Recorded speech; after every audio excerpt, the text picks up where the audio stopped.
Hello friends, welcome back to my channel जीवन एक रंगमंच। बहरलेल्या संसारात नवरा बायकोचं प्रेम कधीच कमी होत नाही।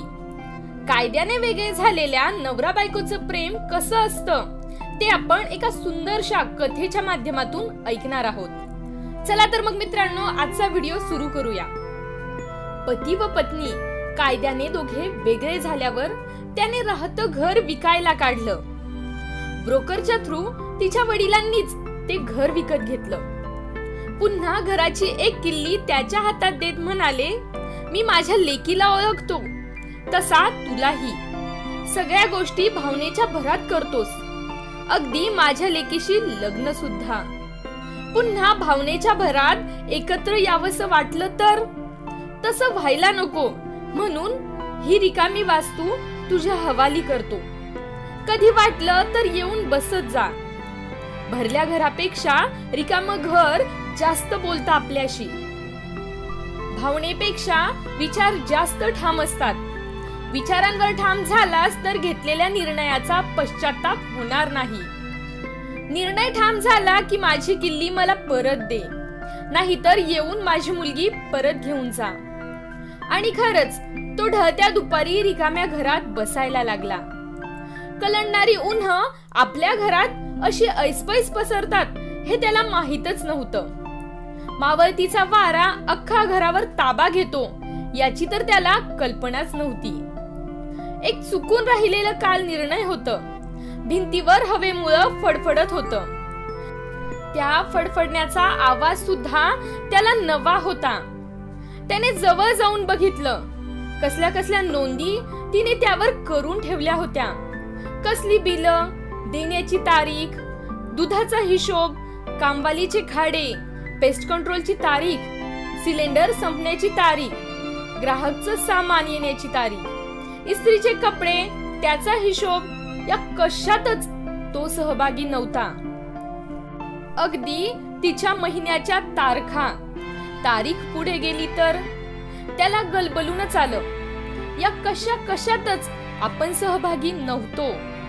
ती एकटीचा डाव खेळत राहिली आणि आपण फक्त तक्रारच करत राहिलो।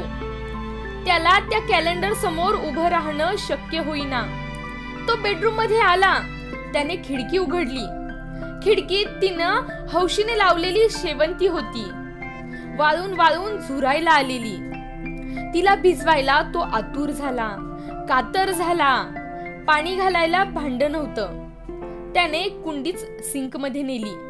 यथेच्छ पाणी त्यावर शिंपडलं। तहानलेली शेवंती गटागटा पाणी प्यायली आणि तोच तृप्त झाला।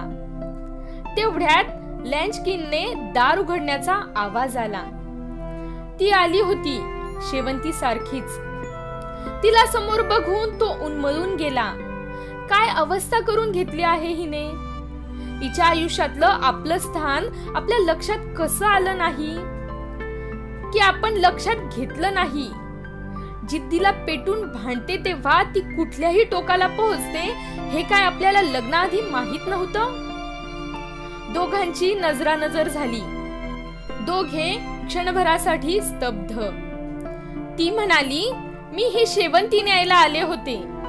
तो गलबलून म्हणाला, आत्ताच पाणी दिलंय। तिचं निथळणं संपेपर्यंत थांब ना। आणि ती थांबली, अगदी कायमची। पाहता क्षणी एखादी व्यक्ती आवडणं हे आकर्षण असतं।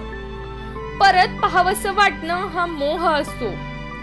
त्या व्यक्तीच्या जवळून जाण्याची इच्छा असणं ही ओढ असते। त्या व्यक्तीला जवळून जाणणं हा अनुभव असतो। आणि त्या व्यक्तीला तिच्या गुणदोषांसह स्वीकारणं हेच खरं प्रेम असतं। हेच खरं प्रेम असतं। नात्याची सुंदरता एकमेकांच्या चुका स्वीकारण्यात आहे। कारण एकही दोष नसलेल्या माणसाचा शोध घेत बसलात तर आयुष्यभर एकटेच राहाल मित्रांनो। विश्वास संपला की आशा संपते आणि काळजी घेणं सोडलं की प्रेम।